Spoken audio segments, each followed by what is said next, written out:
Hello, everybody. Welcome to the Buckeye Weekly Podcast. I am Tony Gerdeman here, as always, with Tom Orr. Tom, how's it going? Well, Tony, this is not the first and not the second time we've attempted to record this show, and I'm sort of nervously looking, okay, it looks like we're recording correctly this time, so that's good. So, Tony, I'm better than the last two times we tried to do this show. How are you? I'm knocking on wood. I'm not going to say anything about this show. Just going to try to get through it, and how whatever happens, and we'll deal with it. But Tom, as everybody knows, this is our bold predictions show, and I'm trying to remember everything that we said the last time we really got into depth on this week's particular show before everything had to be scrapped. And we had some really great zingers and whatnot. But Tom, this is where things start to get real, because now the Cot of Shame is finally up for grabs. Is that? It's up for sleeps, I guess. And just so people are clear, we have not actually gone all the way through the show. We have started this show 3 times. We have not actually. So I don't actually know how Tony's going to try and cheat this week and, pass off really weak predictions as being extremely bold. So that there is still an air of mystery here. I didn't want anyone to think that this was all theatrical. No, we really don't care for each other, and really do think that we think that each other are really making terrible, not at all bold predictions. So just so we're clear on exactly what has and has not transpired in the lead up to this exact moment right now. Yeah, about all of that. What one of your bold predictions that you wanted to go with last week was something like Ohio State will not allow a rushing touchdown or something. What was the one thing that Wisconsin had done like 8 straight weeks or whatever? They had an interception, and your bold prediction was that Ohio State was or was not going to have an interception, throw an interception. It's like that's what you want. That's what you consider bold, and you want to throw stuff at me? I don't recall that one in particular. I don't have that note down here in my notes from last week. So this is a private conversation between the two of us after the game. Okay. Well, when we started recording the show earlier, and you predicted Rutgers to kick the ball off at least once. I mean, it's not the least bold thing you've ever predicted, but it's on the list certainly. So you never know what Greg Schiano is going to do with these special teams. I think it's bold, but Rutgers punter Adam Korsak kicks the ball at least one time. Who says no? 3 points. Mm-hmm. So speaking of 3 points, we should probably just get through who won last week. Tom, you won. I think you came. Well, yes, you technically won, and we won't get into why I technically won, because maybe that's what derailed the last show. So tell us how you won. I won by getting more correct than either Tony or the viewers at home combined. I had the 2 that I got correct. Ohio State came in averaging 1 yard per play more than Wisconsin. I said the Buckeyes at least double that, outgame Wisconsin by at least 2 yards per play. They did that 7.7 to 5.3. I also hit my 2-pointer. Jesse Mirko has his first career touchback on a punt. That happened very, very late in the game, probably last 2 to 3 minutes of the game. You and I had been texting back and forth, because this was very much going down to the wire, and we had been texting back and forth on different scenarios that could have had certain ones of yours hit or certain ones of mine hit, or potentially have both of ours hit. And it was right down to the wire. And then Ohio State punted on something really silly, like a 4th and very short at the +39 or something like that. And the ball dropped just about a yard in the end zone. And at that moment, I knew I had defeated Tony yet again. And I hear your question.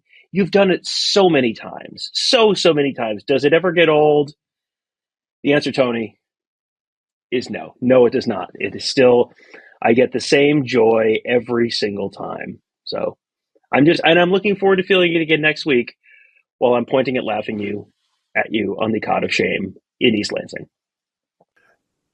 These are the stakes. And when you have bolder predictions, you're going to get them wrong more often. And so that's one of the things that I struggle with. I don't want to ease back into it. I don't want to do it the easy way like Tom does, where you're not as bold, and so that you're more often more apt to get them right. Like I stay bold, and when you're bolder, you're less likely to get some. Now, certainly that does not mean that the posters on the huddle message board have been bolder than us. They've just been wrong, frankly. And I think they went totally 0 for 19 this past week. There were, I think, looking offhand, like 12 one-pointers that I allowed, and like 4 2-pointers and 4 3-pointers, and I don't know what that all adds up to, but everybody got them wrong. So I defeated the posters this week. My one that I got right was that there will be no rush inside the 34-yard line that will cross the 17-yard line for Wisconsin, and that happened. I had Tommy Eichenberg with 2.5 tackles for loss, missed that by 1. I had Travion Henderson outrushing Braylon Allen, which he was doing until that 75-yarder. Super annoying. My 0 receptions over 17 yards allowed was close, but it still failed. But that's the thing with these bold predictions. You get close, and Tom, like you are happy being close. I'm not happy being close. I was happy actually hitting mine. That's another thing. You don't just have to get close. I mean, I got close too, but I wasn't going to sit here and complain at people about how Travion Henderson got shoved out at the 1-yard line. And if he had just gotten that 1 extra yard, I would have hit my 3-pointer and really run up the score on Tony and the listeners. I'm not here to complain about that. I'm not here to what if, Tony. We live in the world where it either happened or it didn't. And once again, do we? It happened that I won, and it didn't happen that you won. So that's the world we live in. That's the world we have been living in for quite a while now on these shows. All right, Tom. Well, we're not here to talk about the past. We are here to talk about the present and the future in 2 days as we boldly predict what is going to happen this week between Ohio State and Rutgers. And since you won last week, it is your honor. How would you like to begin? Well, Tony, you have several weeks in a row, you have tried to take my 220. You took it 2 weeks ago, and Ohio State hit it for the first time this season because I did not pick it. And then last week, I did not pick it again. And once again, they hit it. So, Tony, this week, you're thinking I'm going 220. No, this week I'm stealing your bold prediction. Tony, G. Scott scores a touchdown this week. Has never happened before in the history of college football. I'm only asking 1 point for it. So that seems quite magnanimous of me. Your thoughts? Well, Tom, I like the fact that you are being bolder than normal by stealing my bold predictions. That's the best way for you to become bolder, is by stealing other people's bold predictions. Because, of course, yours clearly not bold enough, even though 220 happens very, very seldomly. But when I go with it, it happens. Which I don't know if that is proof that it's not bold. I don't know. I'm not here for that. We're not here to talk about the past. But yes, I will allow the G. Scott touchdown. And I can't even, it's not even begrudgingly. It is totally grudging that you have at it.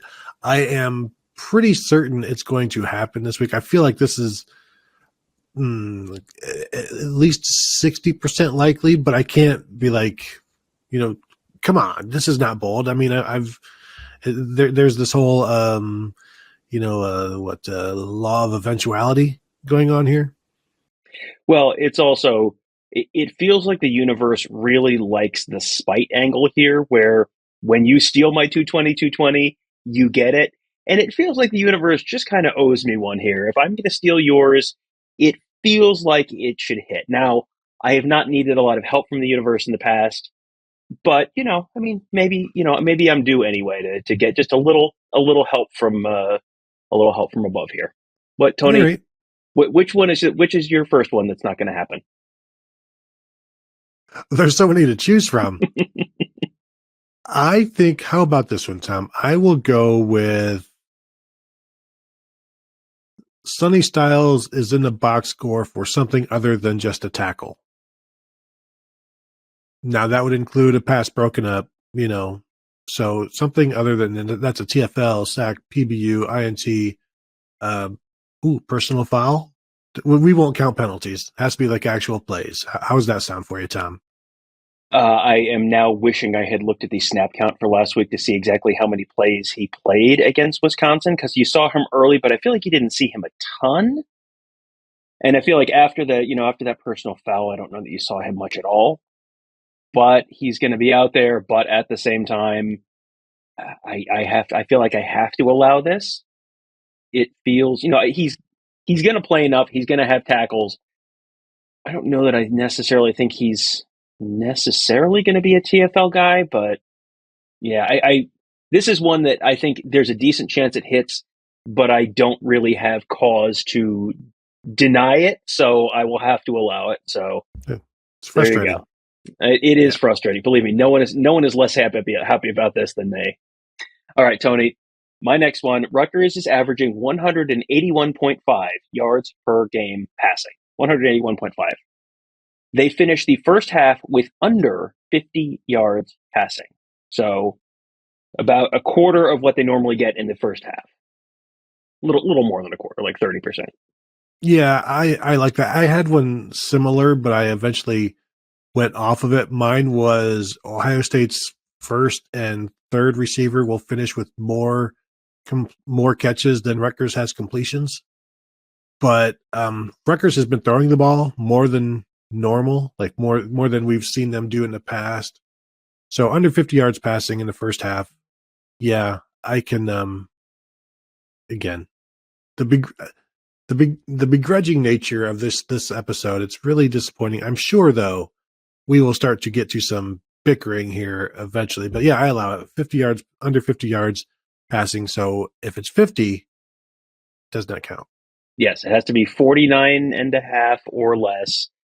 I'm sure if there's a close spot, you will be over there, with the official statistician. I know you know where that booth is, arguing, really, wasn't it really more on like the 27-yard line than the 28? I think they should, I can already see you arguing for it, but that's all right. My next one, Tom, has never happened in the history of college football this year. Rutgers has not allowed a single play over 50 yards. Ohio State has managed just 2 plays from scrimmage of 50 yards or more. I am saying the Buckeyes will have 2 in this game alone. They will match their season total and exceed the Rutgers total, which has never been exceeded. And you got to remember that they've been playing football since 1869. So the fact that they haven't allowed one this year, boy, that's really incredible. That's an incredible stat, Tony. And you're definitely not just, I think the listeners deserve a little better than you throwing around in the history of college football this year. I think everyone can see through the charade there, but this is another one where I feel like, Ohio State has only had 2 all season of long. Is it 50 or longer, or is it longer than 50? At least 50 plus. So 50 at least plus. 50. 2 plays of 50 plus. I probably have to allow this. And are we limiting this to offense? 2 plays of 50 scrimmage. Plus from scrimmage. Yep. Okay, so an 80-yard interception return would not count. Okay. I'm not like that, Tom. Since when? 2 plays from scrimmage of 50 plus yards. Okay, that's a good one. I will allow that one. All right, let's see. The longest rush of the first half for Rutgers is under 10 yards. So they have had, I have not gone through every box score and counted up the number of 10 plus yard runs. I can tell you they have had 15 different guys who have had long runs in a game over 10 yards over the first 4 games. So it's like at least 4 per game that they're doing. And there are it's quite possible that the guy who had a 22-yarder also had a 12-yarder or a 13-yarder or whatever. But at least 15 different guys have done it in an individual game. And the longest rush for the first half, not just 10 yards, under 10 yards for Rutgers. Tony, I don't want to spoil the surprise, but I'm not picking Rutgers to win this game in our staff predictions. If you couldn't tell from the first 2 bowl predictions here. Rutgers they have 21 10 plus yard carries this season in 4 games, so they're averaging about 5 a game. You're saying in the first half they will be under 10. The longest carry will be no longer than 9 yards. again, I feel like you're actually trying this week to be bold, and I like this. It's catching me off guard, and I'm looking for ways to be like, but really, if you think about it, but asking for something of just a 9-yard carry, 27 feet as the long, I have to allow that one. And this might be the most cordial show we've ever had. It's probably going to have like 8 downloads, though. Like, no. Is this a situation where I should have opened with the no run longer than 17 yards because that's canon, and then you argue me down to 10? Should we just go back and just start this whole? All right, take 2. Ready, go. No. I think we both just really want to make this as streamlined as possible and have the show actually record so that we can release it. So no rush longer than 9 yards in the first half. All right, I will allow that. Where do I go from here? I feel like this should be more than 1, but we're still on the ones, and I feel like at some point I'm going to have to throw one out there that I'm going to get wrong. Boy, this feels like a 2. I'm going to hold that one back. How about this one, Tom? Julian Fleming scores twice. Nice and easy. Didn't Julian Fleming score twice like 2 weeks ago? I think you might be thinking of Marcus Fleming. I'm pretty sure Julian Fleming has scored 2 touchdowns pretty recently. He did against Toledo, but this is the Big Ten. He didn't even score twice last week. He only scored once last week, so he scored 3 touchdowns. All right, so I can remove that one because I can't go 3 touchdowns. You cannot go 3 touchdowns. Well, you can, but it would be more than 1 point. So, all right, so he scored 4 touchdowns in his career, but you won't let me say 2 touchdowns is bold. That's fine. How about this? Okay, I will. Let's hear what your other option is, and all. It just strikes me that seems, with Jackson Smith and Jigba likely not playing. I get it. That's and we saw it 2 weeks ago. Inherently picking someone to do something, score 2 touchdowns in a game. That is inherently somewhat bold. My initial reaction. I'm revisiting my initial reaction, but I'm willing to listen to your other plan here, your other idea here. Well, I didn't really have one. I was just going to pull something out because I have gone with Emeka Egbuka scoring twice last week, and that one hit. 2 weeks ago against Toledo. But I see that he also did it against Wisconsin. So, would you accept Marvin Harris? Then I will accept Jackson Smith and Jigba scores 2 touchdowns. How about this? Mm-hmm. A tight end other than G. Scott will score a touchdown. All right, so Julian Fleming, 2 touchdowns. I will allow that, yes. And at least one of them has to be through the air. I mean, I'm not sure that's really going to materially change with the conversation here, but I appreciate you putting going out on a limb like that. There you go. Your next one. All right, my next one. Ohio State scores a touchdown on either defense or special teams. A non-offensive touchdown, which they have not done this year yet. Now, Tom, I do recall from the first time we recorded this show that you went with a defensive touchdown from the secondary. Well, I'm just simply this is I think that would have been maybe more of a I had a pick 6 from the secondary, which I think is probably worth more than 1 point, and I'm trying to make this a 1-pointer. Oh, so you're bundling. I'm bundling to make this a 1-pointer, a non-offensive touchdown on Saturday. Because I had a defensive touchdown and you said no. When was this? If you recall, the first time we recorded this one, because your picks, you were more specific with a pick 6 for one, and I wanted to just go with a defensive touchdown. Okay, and so at that point, I feel like would you like to have me take a pick 6 and you take a special teams touchdown? Or would you like to take a special teams or pick six, and I will take a special teams touchdown?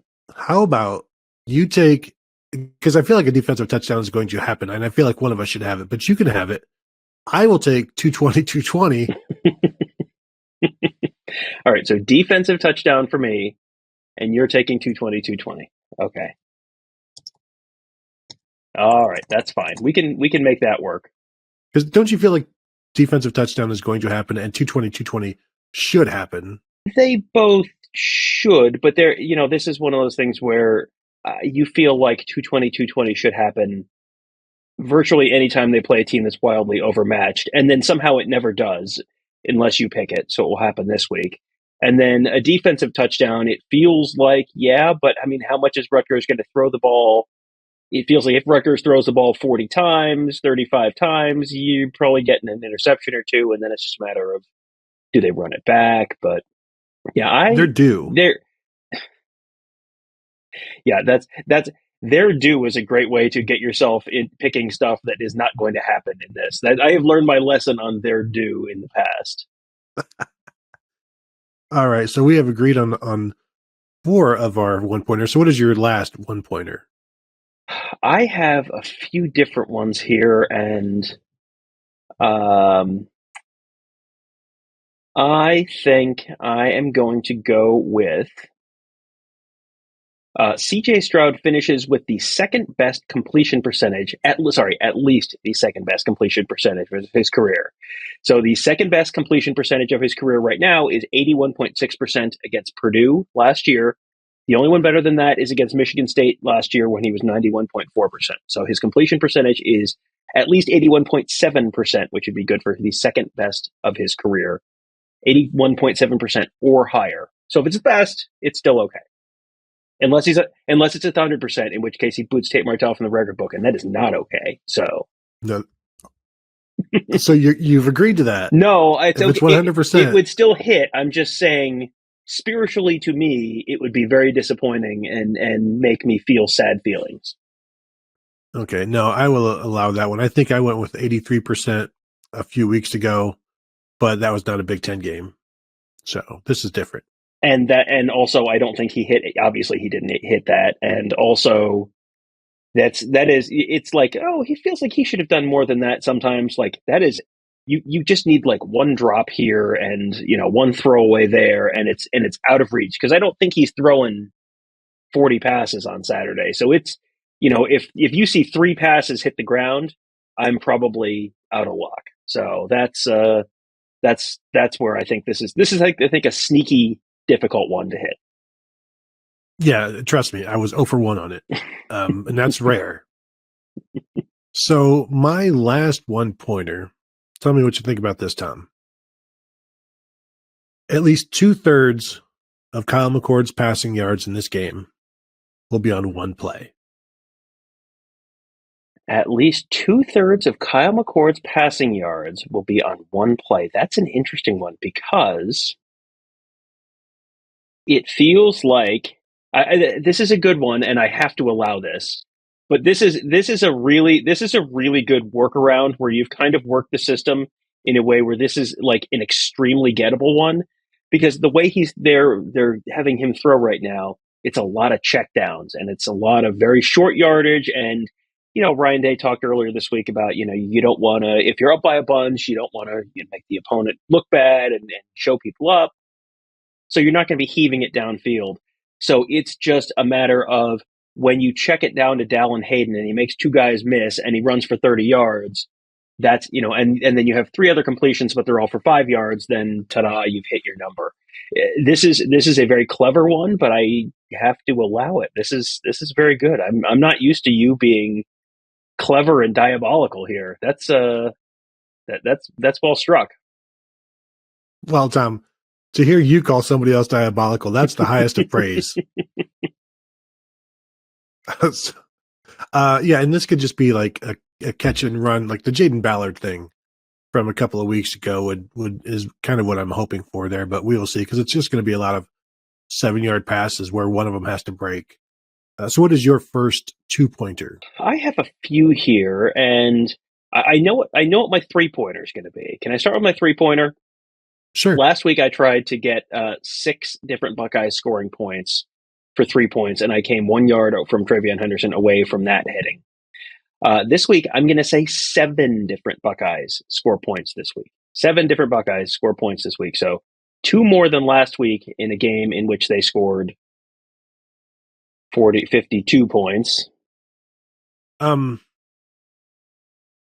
thing that concerns me with this is that they're going to score 8 or 9 touchdowns, and they're going to be playing a lot of guys, and you're going to get at least one freebie from a kicker. Can we eliminate? Can we? I feel like it'd be unfair to eliminate a kicker. My concern is you have 2 kickers scoring in this one as well. Do I? Well, did you say you said points or touchdowns, Tom? First off, I said points.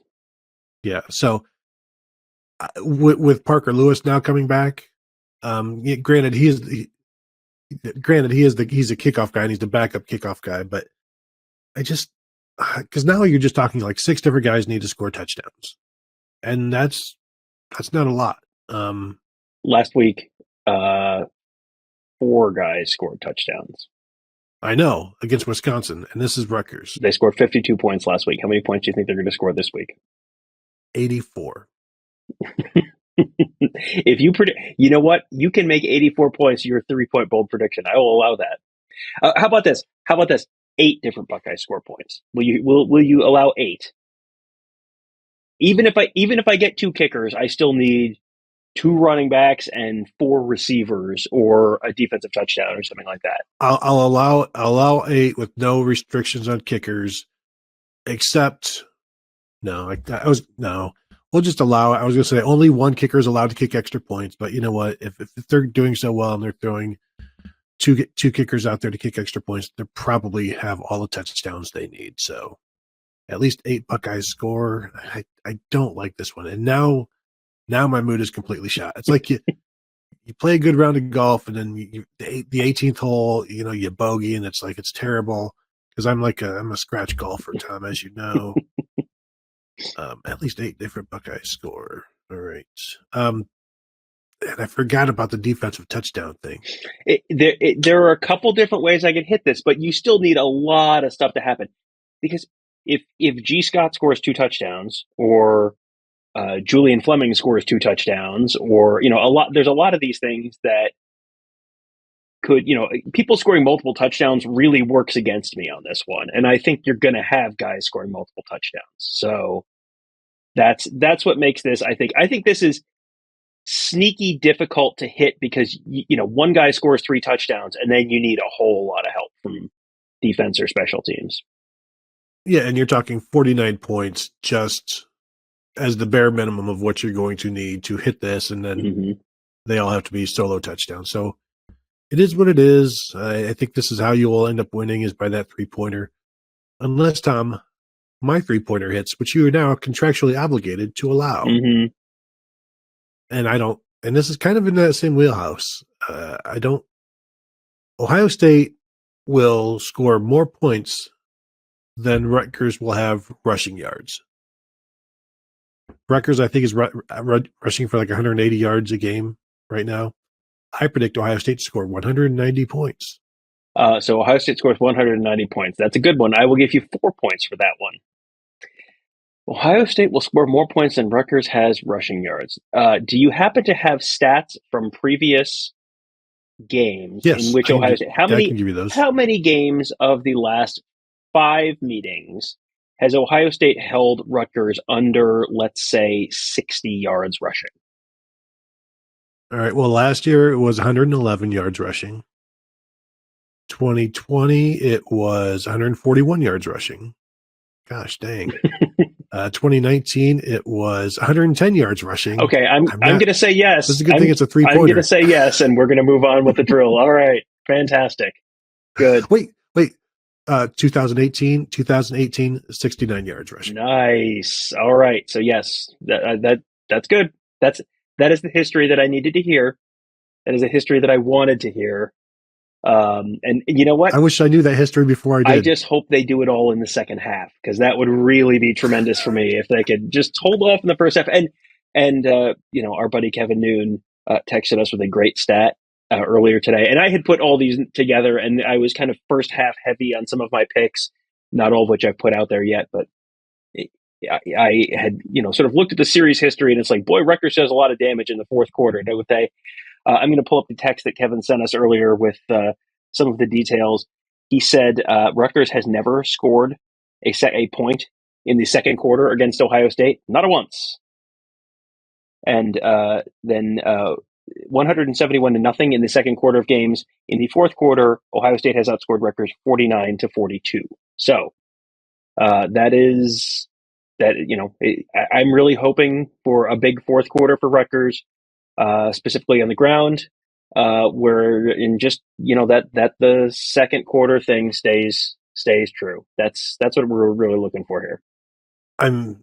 I like this less and less as I remember what happened to Wisconsin last week. Mm-hmm. And it's like, well, you know what? Let's just run the clock out and let's just, anyway, it's fine. It's fine. I'll get my 2-pointer. Tom, what is your 2-pointer? I have a couple here that are possibilities, and you can tell me which one you think you want. Rutgers has a 70-yard punt. Adam Corsack, their Australian punter, which is he had one in 2018. He had one in 2021. I have not gone game by game, but the only time his longs were over 70 were in those 2 years. I think those might have been the only two, but I think he's potentially going to have some long fields. And if Ohio State has not always fielded punts. If someone fields a punt, you're not going to have a 70-yarder. It's a matter of getting one that bounces and skips for a while. So Adam Corsack of Rutgers has a 70-yard punt, or Ohio State is allowing 6.6 yards per pass attempt. Rutgers is averaging 6.4 yards per pass attempt. The first half, Rutgers is under 4.8 yards per pass attempt. Under 5 yards per pass attempt is pretty cataclysmically bad, because that means if you're completing 2/3 of your passes and you're averaging 5 yards an attempt, you're barely making a first down every 3 passes. If that's exactly distributed in that way, you can complete 2 passes basically without 4.8. You can complete 2 passes and still not get a first down. Well, I'll tell you, for the game, they averaged 3.5 yards per pass attempt against Temple and 5.0 yards per pass attempt against Boston College. So we can't do that one.